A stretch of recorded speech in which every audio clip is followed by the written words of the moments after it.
Welcome to Mildly Informed, a podcast hosted by me, Richie Firth, him, Chris Skinner, and our sole aim is to mildly inform you with what you need to know about from the last 7 days. Chris, how are you?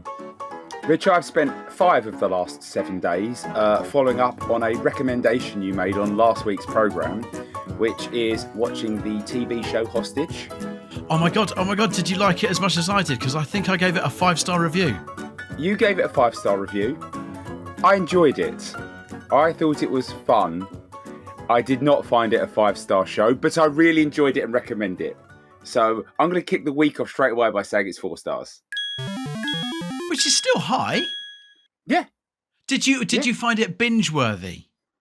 Yeah, I mean, we watched, like I say, we didn't, depends what you count as binge-worthy. We did not do 2 episodes in a day, but we did 5 consecutive evenings. That's not binge-worthy, I don't think. Binge-worthy is where you get to the end of an episode and you're like, are we watching another one? It's like that. So, I don't know, maybe this is a point where I'm at in my life, and I'm quite an early person, Rich. The idea of staying up and starting a new TV show after 10 p.m. these days is just a non-starter.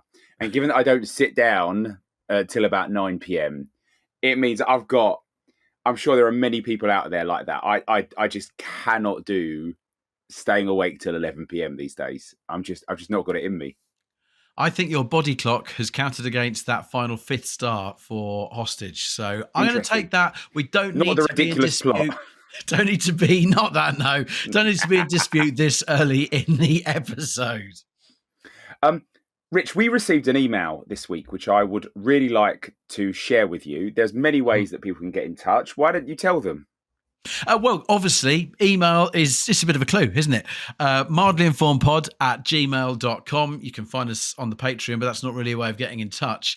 Or you can make your comments on the YouTube channel, or you can find us on our socials, @Producer Chris or @Richie Firth. So, M.R. Bramley got in touch. Very formal. Yes, I like it. Hi, Chris and Richie. It has taken me just over a month to pluck up the courage to email you with a bit of a confession about your podcast. A few months ago, I decided it was time to face my fears and undergo a vasectomy. Following various appointments and pre-op checks, the big day arrived, and I was feeling a little nervous. It was suggested to me I could listen to something during the op, which would then distract me whilst the deed was done. After much consideration and deliberation, I decided that it had to be your podcast. It's engaging and informative, and most importantly, would very much distract me.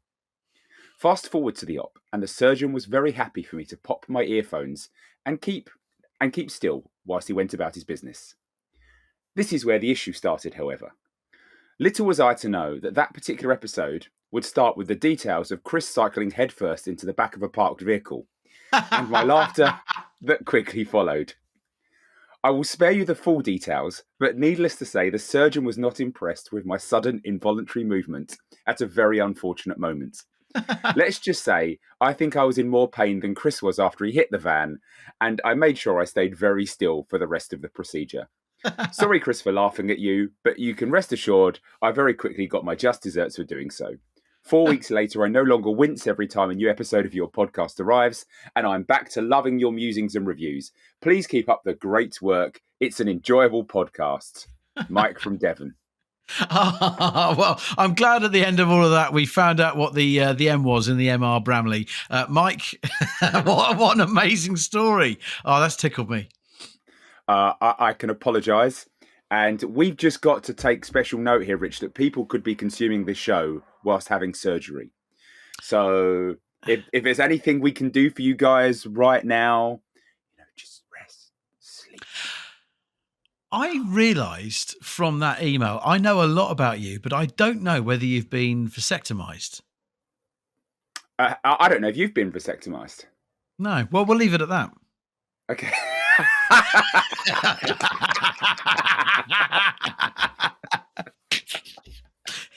Richie, let's move on with the show. Tell me something that's happened to you this week. Chris, I've got a feeling that the UK's walking pace is shot. I really think that people are dawdling around, and it's really beginning to do my head in. Now, I'll hold my head up. I'll hold my hand up and say, I think I've got a relatively brisk walking pace. You do. And despite the fact I'm quite a short man, and with therefore quite a short stride, I have to work hard to move You've got big myself butt about. muscles though, so I that have. helps. Yeah. I have. Explosive thighs, some might say. But despite the fact that I think I'm faster than many, I really do think we are dawdling about.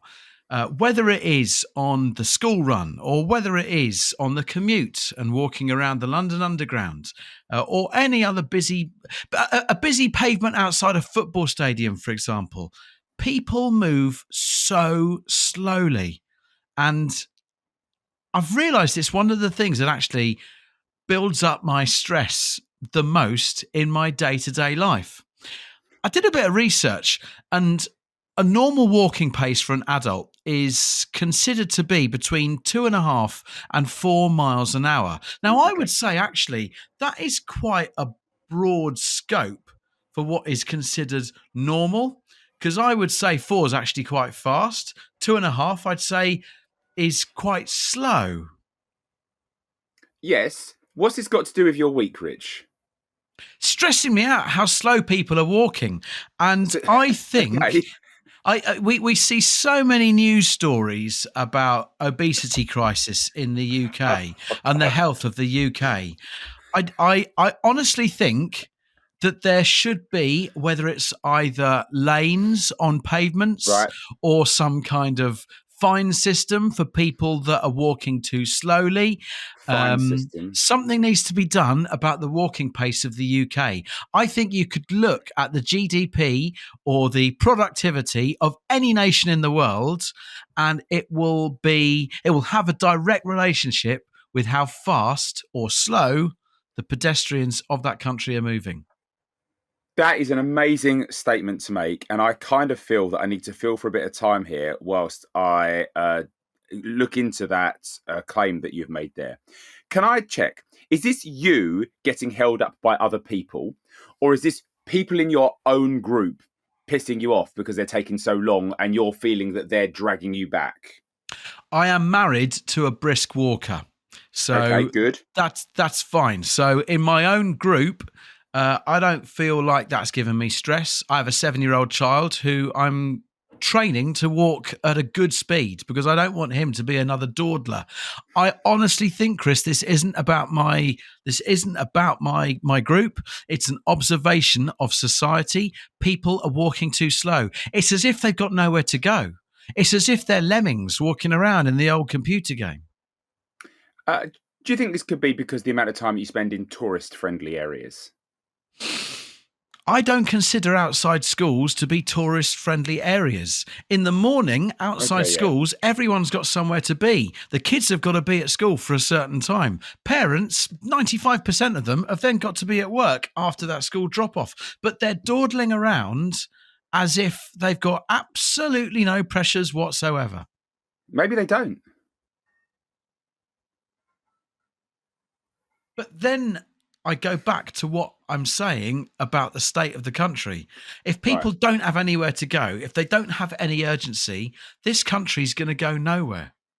So every person who walks at 2.5, not 4 miles an hour, could be spending that time walking faster and then preparing their business presentation for the local bank to get a business loan to grow the GDP of this country. Let me give it to you starkly, Chris. And I don't want you to feel like you've been set up here. We're recording this in the morning like we always do. Well, not always, but more often than not. We're recording in the morning. And I sent you a message saying, Apple Maps is telling me I will be home at 9 a.m. So that's what Apple Maps thought. Yeah, I'll be home at 9 a.m. Because I am a brisk walker, I walked through the front door at 8:56. I shaved 4 minutes off what Apple, a recognized global organization, thought that I was going to do. Okay. Now, my point is that's 4 minutes that I've gained back. That's not 4 minutes that I'm going to go and then jerk off in the toilet or something. That's 4 What? minutes. That's 4 minutes that I am going to use to be productive. It's 4 minutes to get an entertainment podcast up and running. If everyone walked faster, had a little bit more urgency, more stuff gets done. That's what I'm trying to say. That's why we're going backwards, because people aren't walking fast enough. All right, okay, everybody. Obviously, you're not including the elderly, the infirm, children, the sick, the disabled in this. You're just referring to everybody else. Correct. You guys, I am referring to those people who are in a position to be able to walk at a decent pace. Okay, you've got to walk quicker, guys. I do have a list of the fast walking cities in the world. Oh, I did not know such a... Let's find out. I bet you these cities are what I call achieving cities. I think, again, I don't know if they did every city in the world, but I can give you. So number one was Singapore. There you go. High productivity city. Yeah. Number two was Copenhagen. Denmark's a pretty wealthy country. Absolutely. A wealthy country, a healthy country. 3 is Madrid. That's an interesting one because wrongly, the perception of your Spaniards is having siestas and stuff. They're not seen as an urgent nation. Big city, capital of Spain. 4, this sort of fits your thing, Guangzhou, China. It does indeed. Once again, let's just go. I just want to go back to Madrid once again very quickly. They're walking fast despite the heat. All right? Yeah. They're going places despite the heat. Guangzhou, another economic powerhouse. London is down in 12th. Of course it is. But it is ahead of Tokyo, which is in 19th. That's strange. Damascus was quite low down as well. Which is very interesting because biblically, Jesus walked to Damascus.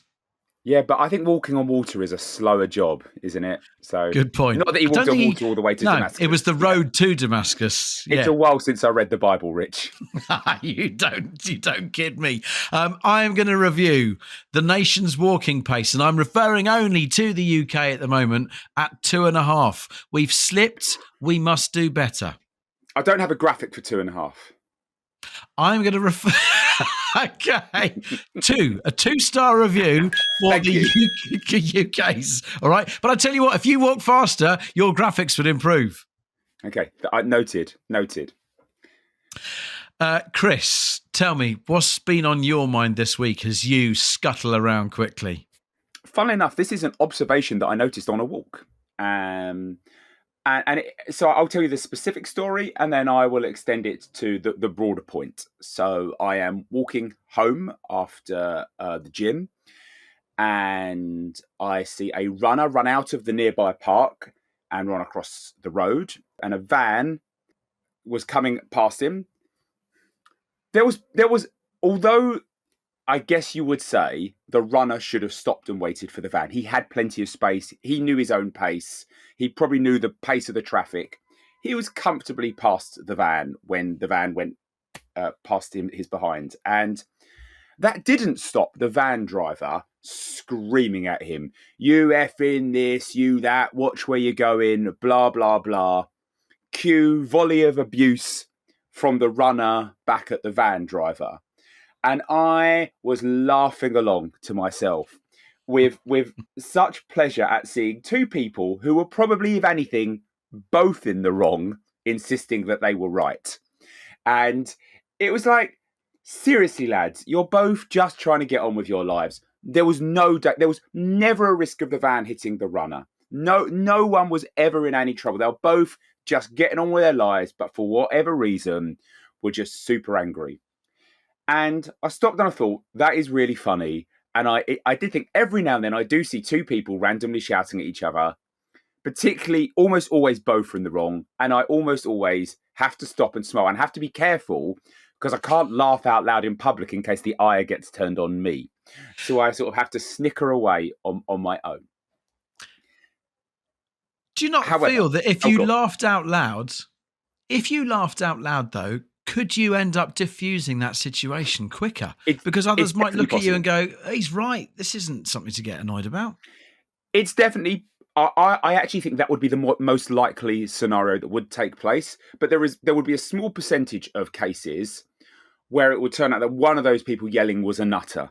And, so given that it might solve the situation 2/3 of the time, if 1% of the time is enough for a nutter to turn on me, that's too high a percentage for me to really want them to hear me.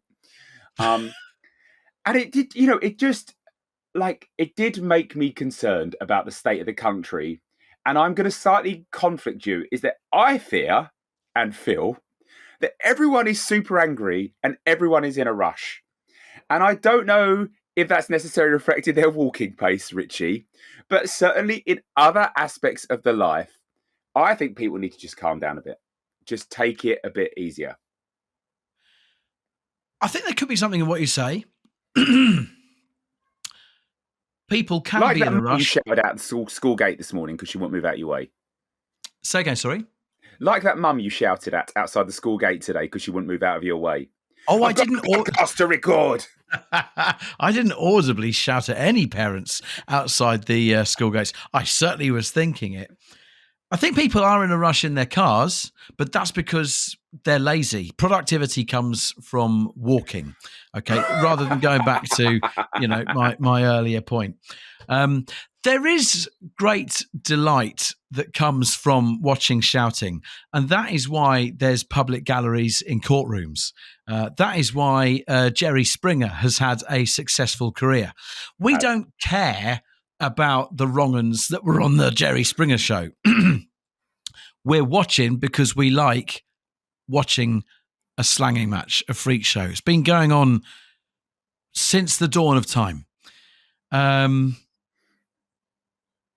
It's great watching shouting because you're not the one that's involved. Let's go back to the scenario that you saw.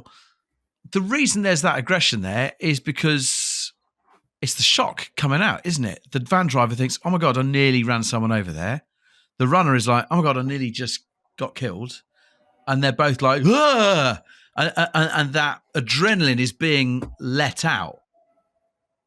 I would agree with that. If genuinely, though, it had been a close thing, I think the van driver was like, "Someone is vaguely in my area. Get out of my vague way." And the runner was like, "I'm not taking that. Bugger off."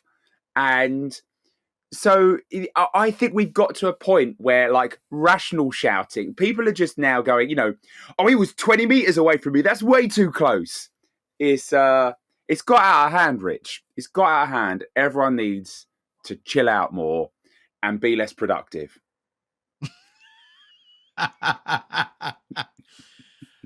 I'm trying to work out truly where you're at with this. Okay, I'll tell you where I'm at with it. There's two things I'm at, and this is quite simply. One, watching people yell at each other in the street is funny, and I think we both agree on that. Two, it's not a good sign, bigger picture. Agreed. So I'm going to have to press you for a star rating. 2.5 stars. Yeah, I knew that was coming. So predictable. Oh, well, at least we know now, this far into the episode, that he's got new graphics and he can do 2.5 stars. No, I'll just flash the 2 and the 3 up like there and there at the same time. Sorry. It's a busy day. Should we take a break? I think that's a good idea.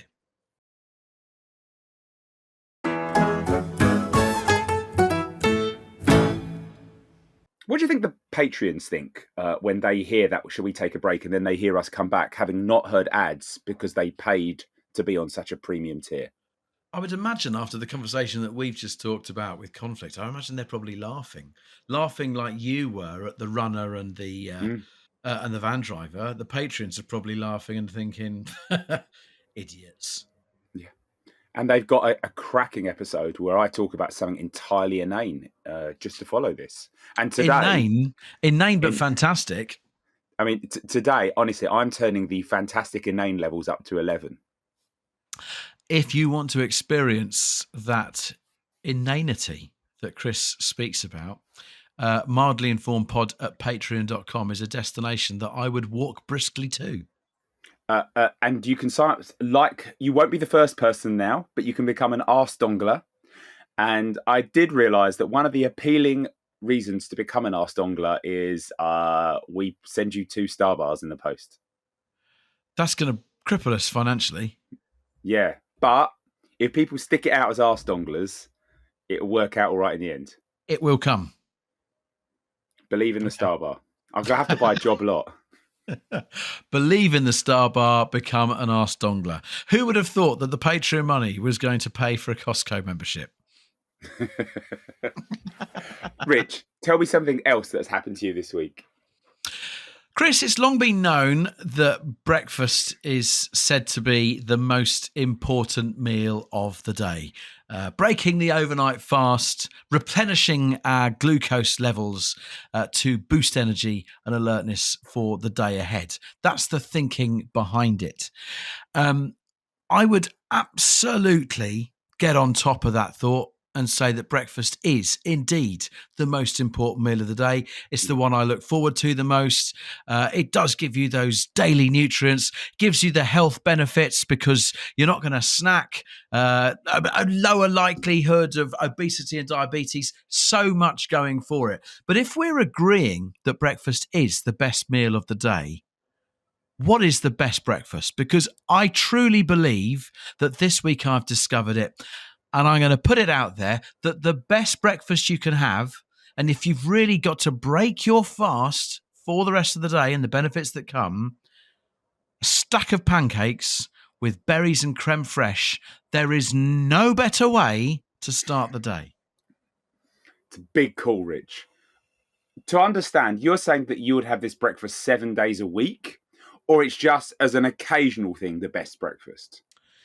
I would have a stack of pancakes with creme fraiche and berries 7 days a week. Oh my because God. I found when I had it the other day, it enabled me to go without lunch altogether. Of course it did. You'd had a stack of pancakes. Yeah, a stack of pancakes that then meant I didn't have to eat until 6 p.m. That's not good. Why is that not good? Because I actually think eating little and often is a better way to do things rather than destroy yourself with, I don't know how many's in a stack. 5? Does 5 count as a stack? 3. We're talking 3 pancakes that are probably slightly larger than a beer mat. Okay. That would be for me, Rich, an on holiday breakfast. Okay, but you're agreeing that that is a top tier breakfast. Yeah, but there's a difference for me between your I'm going to work today breakfast and your I'm staying in a hotel and at the most I'm going to go for a country walk or a swim type day. I'm an even-handed man, Chris. I think there is some joint agreement that breakfast is fantastic and it's the greatest meal of the day. If you are not going to align with me that pancakes, creme fraiche and berries is the top tier breakfast, what are you putting forward is the ultimate breakfast? Okay, so not the ultimate breakfast, but what I would have 7 days a week, if just as like, the regular day-to-day breakfast for me. If you're going to match me on the 7 day a week breakfast, but it's always the same, what are you having? It's a toss-up between a cup of tea, a multivitamin and a smoothie, or a granola, yogurt, fruit and honey. I can get with you on the granola, yogurt, fruit and honey. A multivitamin and a cup of tea is not a breakfast. That's not breaking you. A smoothie is not breaking your fast. A smoothie is not a meal, Chris. Soup is not a meal. What goes into my smoothie? What goes into my smoothie? No.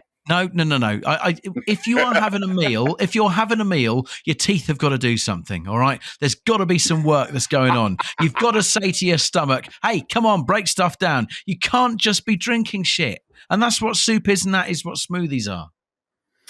I have a banana in my smoothie. Yeah, but your blender has done the work, not your gut. I feel great. That's what I had for breakfast this morning. I feel fantastic. This doesn't need to turn into an argument. We're here to I'm discuss not the arguing. greatest breakfast. And I could agree with you that a granola and yogurt and Treat honey and weekend. fruit is fantastic. And Yep. 7 days a week, I'd say that was right up there. Interestingly, neither of us have spoken about cereal, your traditional bowl of Frosties, for example. Okay, cereal is rank, but I'll say one thing for cereal, and this is Cereal is rank. the one thing I will say for cereal, and I do this with my kids sometimes. If I am making my smoothie after they have had their cereal, I pour the one good thing about cereal, which is cereal milk, into the smoothie mix, because that is yummy. Cereal milk is yummy, and I did it just this morning, and my kid had a mixture of Shreddies and Cheerios, and that combined, that malty sweet milk. Shreddies and Cheerios. That's brilliant. Cereal fusion, I think you would call that. Excuse me. Hello. I think one of the things we've realised here by accident is we've rumbled cereal. You went with a bold claim saying cereal is rank, and immediately I reacted and I was like, "What's he on about?" But one of the marketing things of Cocoa Pops famously is, it turns the milk chocolatey. Yeah. If that's the best thing going for it, that it has a reaction with something that isn't the main thing, then that counts against cereal. Yeah, it's like horrible. I just would never choose to eat cereal for breakfast ever. Breakfast is, for me, a 5-star thing. And I do believe that I've discovered that the greatest breakfast is the stack of pancakes with creme fraiche and fruit, because it enables you to then completely miss lunch altogether. But if you would like to disagree, you know where you can do just that. mildlyinformedpod@gmail.com, in the comments on our YouTube channel, or on our socials at Richie Firth or producer Chris. Power to you. Thank you very much. Chris, what else is troubling you this week? We spoke on last week's episode, Rich, about my oldest going to senior school. One of the things she's doing for it, which it isn't going to last, is she's getting up at 6:45 to go to get herself ready to go to school, which is fine. However, it has adjusted my family routine. So typically, the way things work in my house is I would normally be the first one up, go downstairs, put the kettle on, potter around for a while, do my Duolingo in peace and quiet, because other people making noise annoys me when I'm doing that, and vice versa, I think. However, I'm not getting up at 6:30.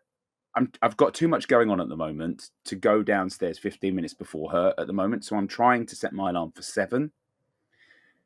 However, it's not working. It's just not working, because I have realised that 15 minutes is the only 15 minutes of solitude I get in a day. And I'm quite, you know me, I'm quite an intense, noisy person who likes to surround myself with noise and stuff. At least you're self-aware. Yeah. And I basically, my life is a cacophony of noise, largely from start to finish. In my day job, in my social life, everything is noise. But I've realised for that to work, I need to start the day with 15 minutes of quiet, and it's not happening. And so I now need to either get up earlier again, which I guess is no big deal, really, but it's a bit of a pain, or I need to make my daughter wake up later, which she's probably less keen about. And so I would like to review Solitude. Rich, I don't know how you feel about peaceful time, just you and your thoughts, if that's something that you cherish or something you avoid. I absolutely love it. I think it is, I personally, for me, I know it's imperative. I go a long way the other way, in that I actually will go, sometimes I'll take myself away for like a night at a weekend to get solitude away from everybody and go and do exactly what I want, almost just to reboot and reconnect. Solitude for me is so important. I've loved the last 6 weeks of the summer holidays, but I'm looking forward to getting a little bit of routine back. And part of my routine is having my mornings to myself, which is either getting stuff done or just having that little bit of time of like, oh, right, okay. What am I thinking? What am I wanting to do? What am I doing?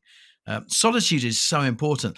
One of the places that you could find solitude, if you're now struggling to find it in your day, can you block off time in the toilet?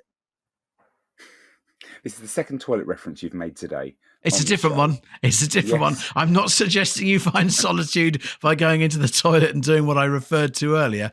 But if you're after 15 minutes in a trap at work doing your Duolingo could easily do it for you. I'm too busy and I like to do the talking lessons. And no one needs to hear me in a cubicle next to them going something like, yo hablo con un cocodril. What about at home? What about at home? Surely the ladies in your house would not begrudge you 15 minutes in the bathroom just doing your Duolingo. No time. When? There's literally no time to do it. It is. I get in. It's dinner and kids' bedtime, and then I'm like, then it's 9 o'clock, and I'm on the sofa, and I'm like, well, let's watch one episode of Hostage. It's not good. What about if I was to come to your front door?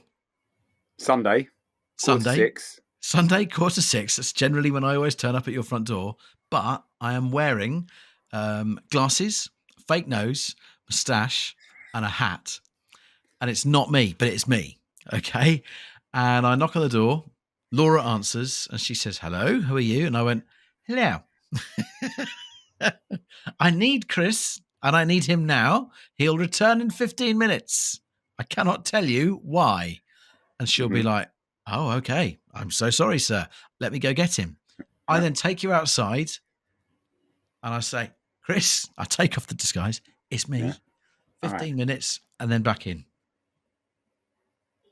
So what would we do in that 15 minutes? I would leave and you would then just be out of the house. Just in the middle of the street? Yeah. Well, no, go for a little walk if you want. A little bit of solitude. Okay. And then you go back What in. would happen? Yeah, go on. All right, tell me how that would play out. You would knock at the door, dressed as Groucho Marx, and Laura would open it and she'd look at you and she'd go, Richie, why are you dressed like that? And you would go, it is I, Leclerc, in disguise. How dimly does your wife think of me? I actually think she thinks you're very lovable. But I think she also thinks you're a bit of an idiot. So she's got a similar view of me as she does of you. Yeah. I think that's fair enough. You know. I really, I know we've laughed, but I kind of feel for you that you're not getting the levels of solitude that you want at the moment, because I think it's so important for all of us, actually. Yeah, so I give my lack of solitude, or the absence of solitude, 2 stars. But solitude as a concept, 5.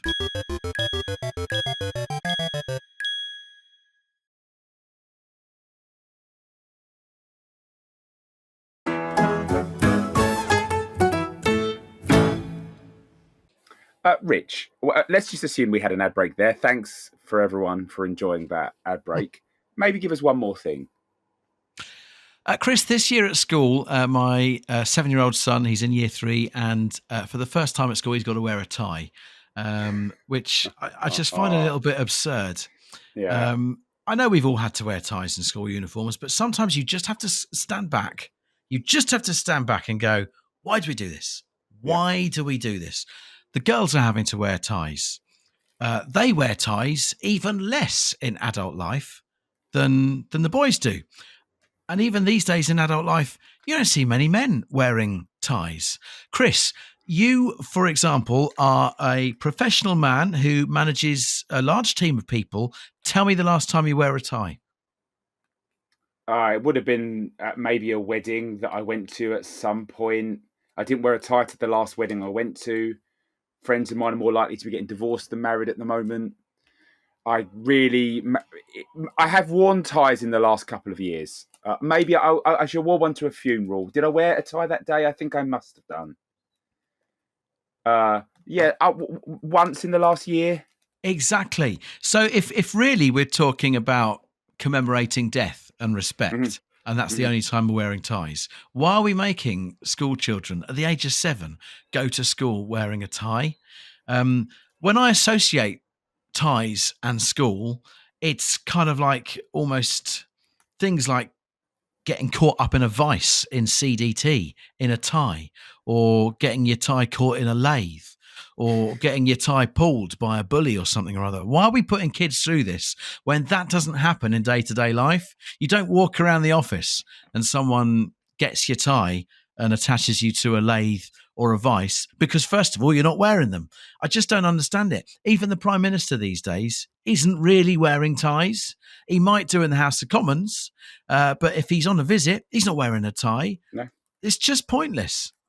I could not agree with you more. This is going to be one of those instances where we are entirely on the same page. When I went to school and I had to wear a tie every day, and I've got a reasonably thick neck, and it was always so uncomfortable. So I'd even have the top button undone with the tie a little bit loose.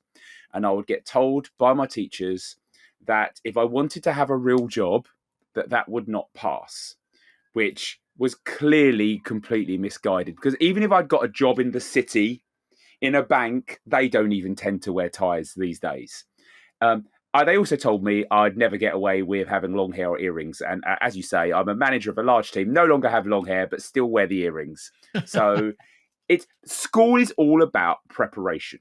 Yeah, school is about academically, but also in a number of other ways, getting young people ready to be successful adults, to live their best adult life.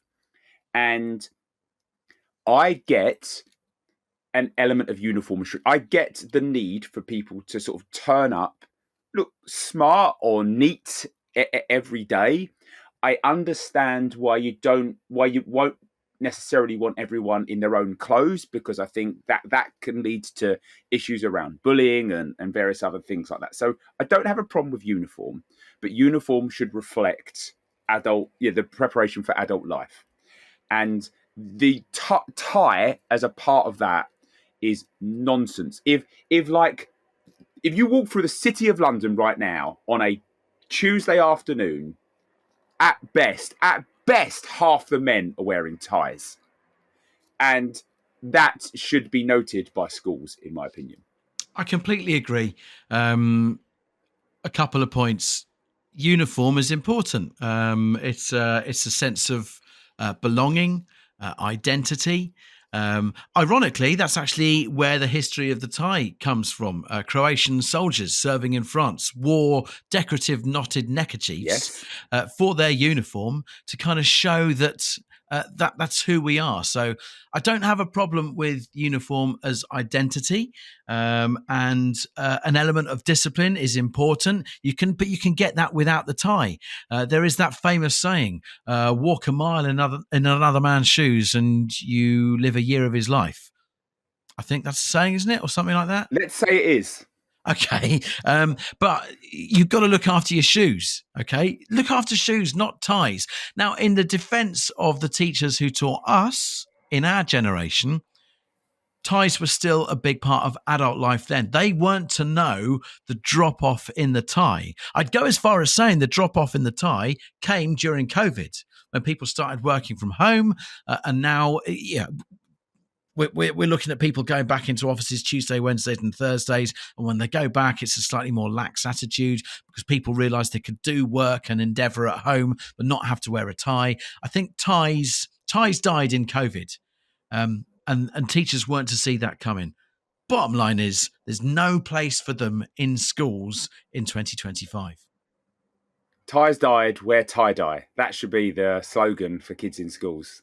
Wow. That is bold. And that is, I can't believe that something as wise as that has come out of this podcast. So ties in 2025, 1 star. It's no point. Funerals or nothing. 100%. I'm with you. I'm going to shut up. We're going to go and join the Arse Donglers. If you don't know what that means, go back and listen to previous episodes. But thank you for joining us. Our good friends are over at Patreon, and you can find us there too. Mildly Informed Pod at patreon.com. Chris, I'll see you there.